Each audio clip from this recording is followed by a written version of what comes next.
अभी तक हम अयोध्या सिंह उपाध्याय हरिऔध का प्रिय प्रवास पढ़ रहे थे। अब हम शुरू करने जा रहे हैं मैथिली चरण गुप्त और उनकी साकेत यशोधरा।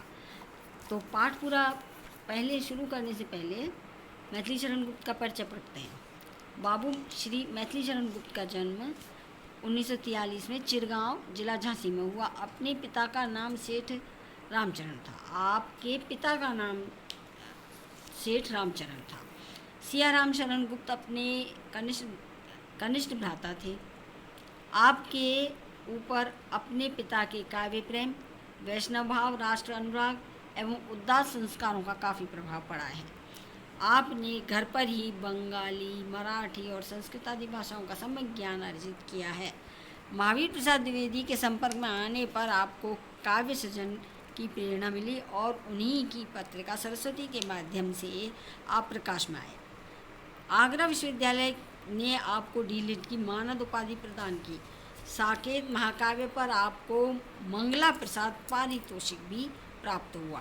आपको अपनी राष्ट्रीय चेतना के कारण राष्ट्रकवि कहा जाता है। यह पदवी महात्मा गांधी ने आपको दी थी।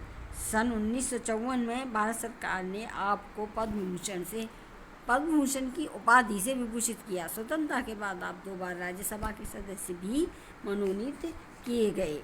आगे बढ़ते हैं बच्चों। आपका व्यक्तित्व बहुत ही सरल और निश्चल था। सहिष्णुता, उदारता और भावुकता आपके 3 विशिष्ट गुण थे। भारतीय सांस्कृतिक परंपराओं के प्रति आपका विशेष मोह था, लेकिन आपने नवीनता का भी विरोध नहीं किया। रचनाएं। गुप्त जी की रचनाएं 2 प्रकार की हैं, मौलिक और संस्कृत तथा बंगला में अनुदित। मौलिक काव्य ग्रंथ हैं रंग में भंग, जयद्रथ वध, पद्य प्रबंध, भारत भारती, शकुंतला, चित्रावली, वैतालिक, किसान, अनय, पंचवटी, स्वदेश, संगीत, गुरु तेग बहादुर, हिंदू शक्ति, सैरंध्री, वन वैभव, झंकार, साकेत, यशोधरा, द्वापर, सिद्धराज, नहुष, विकट भट्ट, मौर्य विजय, मंगलघट, विपथगा, गुरुकुल आदि।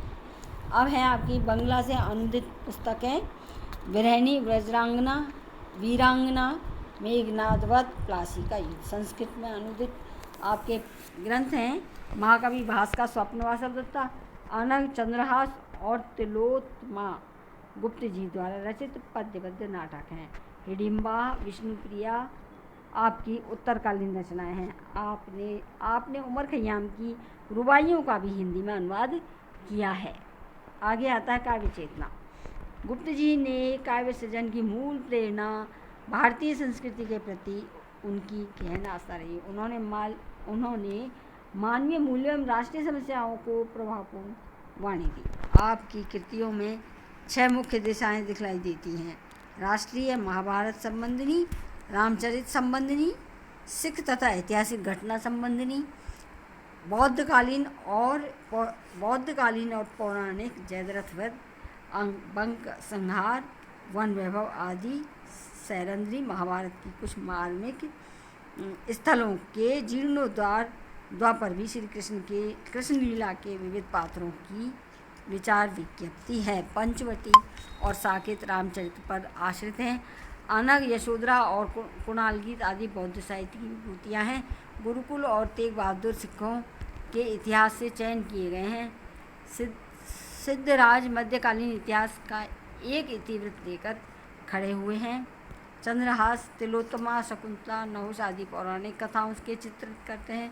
इनके अतिरिक्त सामयिक प्रभाव के परिणाम स्वरूप आपका हिंदू आदि फुटकर रचनाएं, कविताएं भी प्राप्त हुई। साकेत एवं यशोधरा आपकी बहुत चर्चित कृतियाँ हैं।